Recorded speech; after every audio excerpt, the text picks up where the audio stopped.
Baik, bismillahirrahmanirrahim. Assalamualaikum warahmatullahi wabarakatuh. Innal hamdalillah nahmaduhu wa nasta'inuhu wa nastaghfiruh wa na'udzu billahi min syururi anfusina wa min sayyiati a'malina. May yahdihillahu fala mudhillalah wa may yudlil fala hadiyalah. Asyhadu an la ilaha illallah wahdahu la syarikalah wa asyhadu anna sayyidana Muhammadan abduhu wa rasuluh la nabiyya ba'dah. Allahumma shalli ala sayyidina Muhammadin wa ala alihi wa sahbihi wa man tabi'ahum bi ihsanin ila yaumiddin. Rabbi shrah li sadri wa yassir li amri wahlul 'uqdatam min lisani yafqahu qawli amma ba'du. Alhamdulillah, puji dan syukur kita haturkan kehadirat Allah Subhanahu wa taala karena pada malam hari yang penuh berkah ini Allah masih karuniakan kepada kita semua berbagai nikmat-Nya, nikmat iman, nikmat Islam, sehingga pada malam hari yang penuh berkah ini kita dapat berkumpul bertemu lagi di tempat yang sederhana ini untuk melanjutkan kajian rutin kita, yaitu kajian kitab Fathul Qorib. Salawat dan salam mari kita haturkan kepada junjungan kita Nabi besar Muhammad sallallahu alaihi wasallam, Nabi akhir zaman, manusia terbaik yang Allah ciptakan untuk menjadi rahmat dan menjadi guru bagi seluruh semesta alam. Wa ma arsalnaka illa rahmatan lil alamin, innama bu'ithtu mualliman. Hadirin rahimakumullah, Bapak Ibu yang saya hormati, insyaallah malam hari ini kita lanjutkan kajian kita, yaitu kitab Fathul Qorib.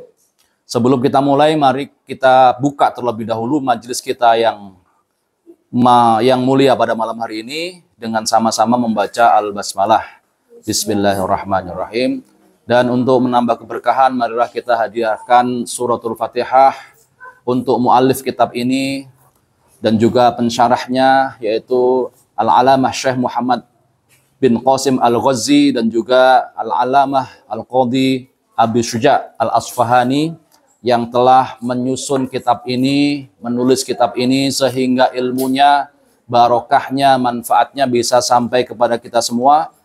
Semoga Allah Subhanahu wa taala jadikan amal beliau ini sebagai amal jariah yang pahalanya terus mengalir kepada mereka semua hingga yaumil akhir kelak. Ala hadin niyah wa kulli niyatin shalihah wa ila hadratin nabiyil Mustafa Muhammad sallallahu alaihi wasallam. Al-Fatihah. A'udzubillahi Iyyaka na'budu wa iyyaka nasta'in. Shiratal mustaqim. Shiratal ladzina Kita hadiahkan surah Al-Fatihah juga untuk keluarga kita, saudara kita, orang tua kita, kakek nenek kita yang sudah mendahului kita terlebih dahulu dipanggil oleh Allah Subhanahu wa taala. Semoga Allah ampuni segala dosanya, terima semua amal baiknya, amal solehnya, dan ditempatkan oleh Allah di tempat terbaik di sisi Allah, yaitu di Jannatul Naim. Ala hadin niyah wa kulli niyatin salihah wa ila hadratin Nabil Mustafa Muhammad sallallahu alaihi wasallam. Al-Fatihah. A'udzu billahi minasyaitonir rajim. Bismillahirrahmanirrahim. Iyyaka na'budu wa iyyaka nasta'in. Shiratal mustaqim. Shiratal ladzina an'amta 'alaihim. Juga kita hadiahkan suratul Fatihah untuk saudara-saudara kita, keluarga kita, anak kita, teman-teman kita yang saat ini diuji oleh Allah dengan berbagai penyakit, sedang sakit saat ini. Semoga Allah Subhanahu wa taala segera sembuhkan penyakitnya, angkat segala penyakitnya dan dikembalikan kondisinya seperti semula. Ala hadiniyah wa kulli niyatin shalihah wa ila hadratin Nabil Mustafa Muhammad sallallahu alaihi wasallam. Al-Fatihah. Baik, insya Allah malam hari ini kita lanjutkan kajian kita, di mana pada pertemuan terakhir kita sudah membahas tentang apa, Bu? Sholat Jumat, syarat dan rukun sholat Jumat, ya. Nah, malam ini insya Allah kita lanjutkan kajian kita tentang bab yang baru, yaitu tentang sholat Id. Dan juga kalau masih ada waktunya, insya Allah kita lanjut dengan sholat gerhana, ya. Sholatul Aidaini, faslun fi sholatil Aidaini, ya. Pasal tentang sholat Idul Fitri dan Idul Adha, dan juga faslun fi sholatil kusuf, pasal tentang sholat gerhana, baik itu gerhana matahari maupun gerhana bulan. Baik, Langsung saja kita mulai pasal tentang sholat id terlebih dahulu. Saya bacakan matannya terlebih dahulu. Qala al-musannif rahimahullah ta'ala, faslun wa sholatul aidaini sunnatun muakkadatun wa hiya rak'atani yukabbiru fil ula sab'an siwa takbiratil ihram wa fil thaniyati khamsan siwa takbiratul qiyam. Faslun wa sholatul aidaini ay al-fitri wal adha sunnatun muakkadatun wa tushra'u jama'atan wa limunfaridin wa musafirin wa hurrin wa abdin wa khuntha wa mra'atin la jamilatin wa la dhati hay'atin ammal ajuzu fatahdurul aida fi thiyabi baitiha bila tibin. Baik, pasal tentang sholat Idul Fitri dan Idul Adha. Jadi kalau disebut al-aidaini, dua sholat id, berarti Idul Fitri dan Idul Adha. Sholatul aidaini, dua sholat id, itu artinya sholat Idul Fitri dan Idul Adha. Ay al-fitri wal adha, Idul Fitri dan Idul Adha. Sunnatun muakkadatun, hukum sholat Idul Fitri dan Idul Adha itu adalah sunnah muakkad. Jadi bukan wajib ya Bu ya. Sholat Idul Fitri dan Idul Adha itu hukumnya sunnah muakkad. Sunnah muakkad itu apa? Sunnah yang sangat dianjurkan untuk dilaksanakan, yang ditekankan. Muakkad itu atau muakkadah, kalau sunnah itu sebenarnya muakkadah, bukan muakkad ya. Tapi kalau orang Indonesia kan sudah terbiasa muakkad gitu ya. Kalau mengikuti kaidah bahasa Arab, yang benar muakkadah, sunnah muakkadah. Sama seperti Jum'ah, kalau kita kan Jumat berkah gitu ya. Nah, kalau yang betul bahasa Arab itu Jum'ah mubarakah. Ya, Jum'ah mubarakah gitu ya. Nah, sholat Idul Fitri dan Idul Adha itu hukumnya sunnah muakkadah. Artinya sangat dianjurkan untuk dilaksanakan. Tapi kalau tidak dilaksanakan seperti apa? Ya nggak apa-apa. Nggak berdosa. Yang namanya sunnah. Ya. Namanya juga sunnah. Tapi kalau kita laksanakan, kita mendapatkan pahala yang luar biasa. Karena muakkadah sangat dianjurkan, ditekankan begitu. Kemudian wa tushra'u jama'atan wa limunfaridin wa musafirin dan seterusnya. Dan sholat Idul Adha dan Idul Fitri ini disyariatkan untuk dilaksanakan secara berjamaah. Ya, sunnahnya itu dilakukan secara berjamaah. Bagi siapa? Wa limunfaridin wa musafirin wa hurrin wa abdin wa khunsa dan seterusnya. Jadi disyariatkan, disunnahkan sholat Idul Fitri dan Idul Adha itu untuk perorangan, ya, untuk pribadi-pribadi. Ya. Satu, kedua, wa musafirin, untuk orang yang sedang melakukan perjalanan. Walaupun sedang melakukan perjalanan, misalnya kita biasanya kan kalau libur Idul Fitri itu kan sebelum Idul Fitri pulangnya ya, pulang kampung ya. Mungkin hari Hamin seminggu atau Hamin 3 sudah pulang kampung. Itu sudah banyak yang pulang kampung. Atau misalnya pulang kampungnya H-1. Ternyata di tengah perjalanan, belum sampai rumah, belum sampai kampung, sudah Idul Fitri. Nah, meskipun dia di tengah perjalanan, di jalan tol misalnya, dia disunahkan untuk melaksanakan sholat Idul Fitri. Cari masjid terdekat. Misalnya di rest area yang melaksanakan sholat Idul Fitri, atau di kampung masjid di mana masjid tersebut melaksanakan sholat Idul Fitri. Atau Idul Adha juga seperti itu ya. Wa hurrin, dan setiap orang yang merdeka seperti kita ini, orang-orang merdeka, artinya tidak dalam perbudakan. Nah, ini bicara perbudakan. Kalau bicara merdeka itu berarti lawannya adalah budak gitu ya. Nah, ini selanjutnya wa abdin. Nah, kan setelah orang merdeka juga hamba sahaya yang menjadi budak. Itu juga disunahkan untuk melaksanakan sholat id. Tapi sekarang kan yang namanya hamba sahaya itu sudah tidak ada ya. Sudah dihapuskan. Kemudian wa khunsa. Apa khunsa itu Bu? Masih ingat nggak? Khunsa itu banci. Ya, banci. Banci pun juga disunahkan ya untuk melaksanakan sholat Idul Fitri dan Idul Adha. Wa mro'atin, juga perempuan. Tapi ini ada catatannya Bu, perempuan seperti apa yang yang disunahkan untuk melaksanakan sholat Idul Fitri dan Idul Adha. Wamro'atin la jamilatin wala dzati hayatin. No. Ini adalah perempuan yang tidak cantik. Kalau ibu-ibu di sini kayaknya masuk kategori semua. Enggak bercanda, Bu. Ya. Jadi perempuan yang tidak cantik. Tuh. Wamro'atin la jamilatin wala dzati hayatin. Perempuan yang tidak cantik dan tidak dzatu hayah. Dzatu hayah itu apa? Yang gemulai, yang banyak tingkahnya, banyak gerakannya, apa istilahnya itu? Ya, yang lenja-lenja, yang genit lah istilahnya ya. Nah, itu tidak disunahkan justru, Bu. Jadi kalau ibu-ibu merasa dirinya cantik, itu justru tidak disunahkan. Kenapa? Karena nanti menimbulkan fitnah. Karena sholatnya kan keluar, ya, keluar, bukan di rumah. Sholatnya di lapangan atau di masjid di mana ibu-ibu bertemu dengan kaum laki-laki, kaum bapak-bapak. Nah, ini kalau mazhab Syafi'i ya. Jadi untuk perempuan cantik dan perempuan yang lemah gemulai, yang lenje-lenje, yang apa tadi?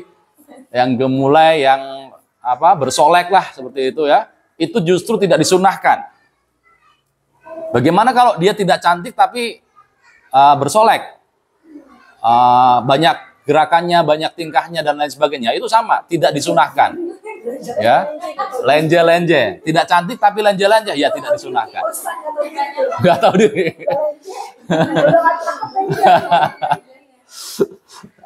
Ya itu namanya menutupi, Bu. Menutupi ketidakcantikannya dengan lenje-lenje.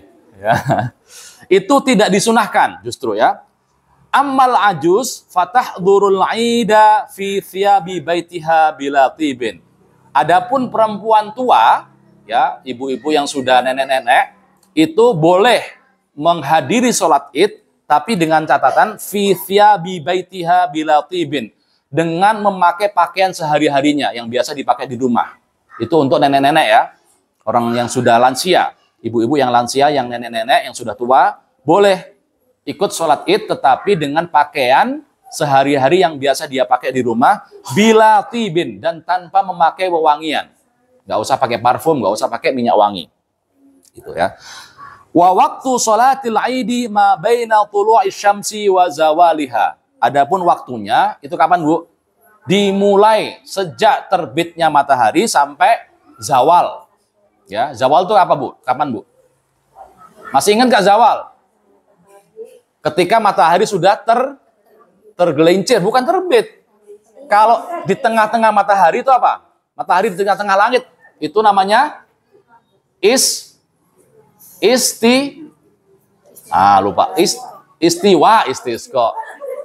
Kalau matahari berada di tengah-tengah langit, di mana tidak ada bayangan, ya, itu namanya istiwa. Ya, lurus, tegak lurus, itu namanya istiwa. Nah, begitu matahari sudah tergelincir, ya, sedikit bergeser, itu namanya zawal. Dan zawal itu sudah masuk waktu zuhur, gitu ya. Nah, waktu sholat Idul Fitri dan Idul Adha itu dimulai kapan? Dimulai sejak terbitnya matahari, ya. Ma baina tulu'i syamsi wa zawaliha. Sampai matahari tergelincir atau waktu zawal itu, waktu zuhur itu. Jadi sholat Idul Fitri dan Idul Adha itu sebenarnya boleh aja dilakukan jam 9, jam 10, itu boleh. Ya, itu masih memenuhi syarat. Nggak harus ketika setelah sholat subuh, begitu matahari terbit jam 7 itu kita laksanakan. Sebenarnya jam 9, jam 10 masih boleh. Gitu ya. Cuman kalau sholat Idul Fitri, Bu, itu kita memang disunahkan untuk memperlambat sedikit. Ya, memperlambat sedikit pelaksanaan Idul Fitri. Kenapa? Untuk memberi kesempatan bagi orang yang belum menunaikan zakat untuk bisa melaksanakan zakat dulu. Karena kalau sudah dilaksanakan Idul Fitri, zakatnya sudah nggak bisa. Sudah habis waktu untuk berzakat. Nah, kasihan yang belum zakat. Ya, nanti dia berdosa karena tidak membayar zakat. Ya. Tapi kalau sholat Idul Adha, begitu matahari terbit, ya bisa langsung melaksanakan Idul Adha sekitar jam 7 gitu ya. Nah, kalau Idul Fitri agak dimundurkan sedikit, jam 7 lewat 10 lewat 15, setengah 8 itu oke. Ya, memberi kesempatan orang yang belum menunaikan zakat. Kemudian selanjutnya wahia ay salatul aidi rakaatani yuhrimu biha biniyati aidil fitri awil adha. Dan salat id itu baik idul fitri maupun idul adha rakaatani. Berapa, Bu? Dua rakaat. Yuhrimu bihima biniyati aidil fitri awil adha. Ya. Kemudian ketika takbiratul ihram, yuhrim itu melakukan takbiratul ihram harus disertai dengan niat. Dan niatnya harus ditentukan apakah idul fitri atau idul adha. Jadi begitu kita misalnya sholat idul fitri, ya niatnya sholat idul fitri. Jangan hanya misalnya begini, usolli sunnatal aidi rakaataini ma'muman lillahi ta'ala. Itu belum ditentukan, nggak sah itu nanti. Jadi harus ditentukan, usolli sunnata idul fitri, kalau idul fitri rakaataini ma'muman lillahi ta'ala, gitu ya. Kalau idul adha juga sama, usolli sunnata idil adha rakaataini ma'muman lillahi ta'ala. Jangan hanya id saja. Harus dijelaskan, ditentukan apakah sholat idul fitri atau idul adha. Ya, ini sebentar lagi idul fitri, Bu, ya. Jadi harus paham ini. Wa ya'ti bidu'ail iftitah. Ya, ketika setelah takbiratul ihram, rakaat pertama itu kemudian membaca doa iftitah. Ya, masih hafal, Bu, ya, iftitah ya? Gimana, Bu? Allahu akbar kabira walhamdulillahi katsira wa subhanallahi bukratan wa asila. Inni wajjahtu wajhiya alladzi fatara samawati wal ardi hanifan muslima wa ma ana minal musyrikin. Inna sholati wa nusuki wa mahyaya wa mamati lillahi rabbil alamin la syarika lahu wa bidzalika umirtu wa ana minal muslimin. Nah, itu namanya doa iftitah. Kemudian baru wa yukabbiru fir rak'ah al-ula sab'an siwa takbiratil ihram. Setelah membaca doa iftitah, jangan baca Fatihah dulu. Ya. Jangan baca Fatihah dulu, tapi apa? Yukabbir. Bertakbir lagi. Jadi setelah takbiratul ihram, takbir lagi. Rakaat pertama berapa kali, Bu? Fil ula sab'an siwa takbiratil ihram. Di rakaat pertama sebelum membaca Fatihah, takbir 7 kali lagi. Ya, jadi misalnya nih, setelah takbiratul ihram Allahu akbar, gitu kan? Kemudian baca doa iftitah. Allahu akbar kabira walhamdulillahi katsira dan seterusnya, ini wajahtu dan seterusnya. Selesai itu takbir lagi. Allahu akbar. 7 kali di sela-sela takbir baca, Bu. Subhanallah walhamdulillah wala ilaha illallah wallahu akbar. Nah, di setiap setelah takbir ihram, setelah takbir membaca itu. Jadi takbiratul ihram dulu, doa iftitah, takbir 7 kali. Allahu akbar 1, baca subhanallah walhamdulillah wala ilaha illallah wallahu akbar. Takbir lagi, Allahu akbar. Baca lagi subhanallah walhamdulillah wala ilaha illallah wallahu akbar sampai 7 kali, ya. Kemudian tsumma yata'awwad wa yaqra'ul Fatihah. Kemudian baru membaca ta'awud. Nah, kalau sholat Idul Fitri itu disunahkan membaca ta'awud sebelum Fatihah. A'udzubillahi minasyaitonirrajim. Jadi pelan aja. Ya, imam pun juga biasanya membacanya pelan. A'udzubillahi minasyaitonirrajim. Bismillah. A'udzubillahi minasyaitonirrajim baru bismillah ya Al-Fatihah. Karena bismillah itu termasuk dari Al-Fatihah. Wa yaqra'ul Fatihah, baru membaca Al-Fatihah.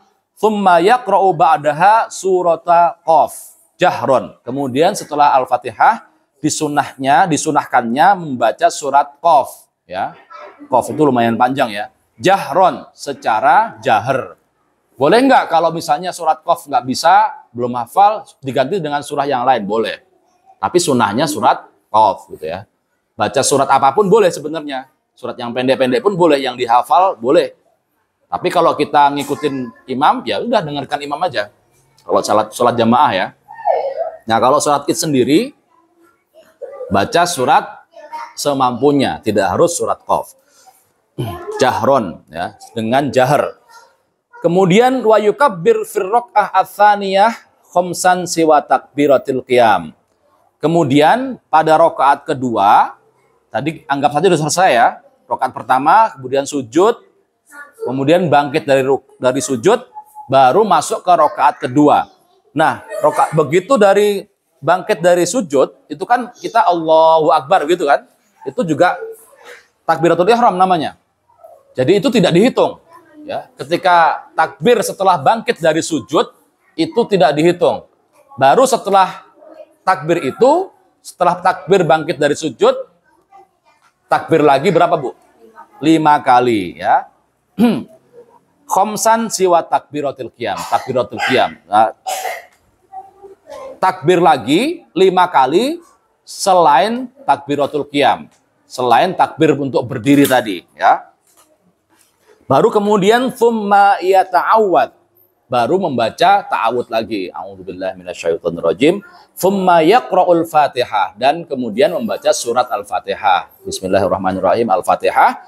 Wa surata iqtarobat jahron, dan kemudian disunahkan membaca surah Iqtarobat. Surah Iqtarobat itu surah apa, Bu? Ada yang tahu nggak? Surah Iqtarobat.